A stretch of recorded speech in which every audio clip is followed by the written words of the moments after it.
اول حاجه كده دايما بيسالوني ازاي ابدا روتين، او ازاي اعرف بشرتي فابدا روتين.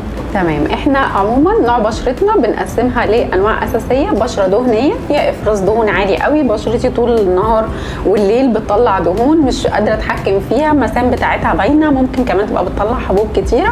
بشره تانية جافه ناشفه خالص. وفي البشره المختلطه اللي بين البنين، المنطقه دي تبقى دهنيه والمنطقه دي تنشف تعمل قشور في الشتاء. دي الثلاث انواع الاساسيه. الروتين بقى انا بظبطه بناء على نوع بشرتي، بنختار نوع البرودكتس او المنتجات المناسبه، ولكن انا عندي اساسيات ببقى محتاجه ان انا ابقى فاهمه هي دي اللي انا محتاجه التزم بيها، اللي هي ايه؟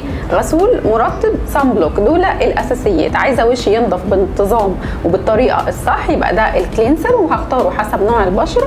مرطب مناسب برده، ما يبقاش بيقفل المسام، ما يبقاش يطلع حبوب عشان الناس اللي بشرتها دهنيه او مختلطه او معرضه للحبوب عموما. وطبعا الصن بلوك عشان احمي نفسي من اضرار بتاعه اشعه الشمس، واحافظ اساسا على بشرتي ومن تكسير الكولاجين والايجنج والتغيرات اللي بتحصل في جلدنا. يبقى انا هلتزم بالصن بلوك. فدي الاساسيات ودي انواع البشره.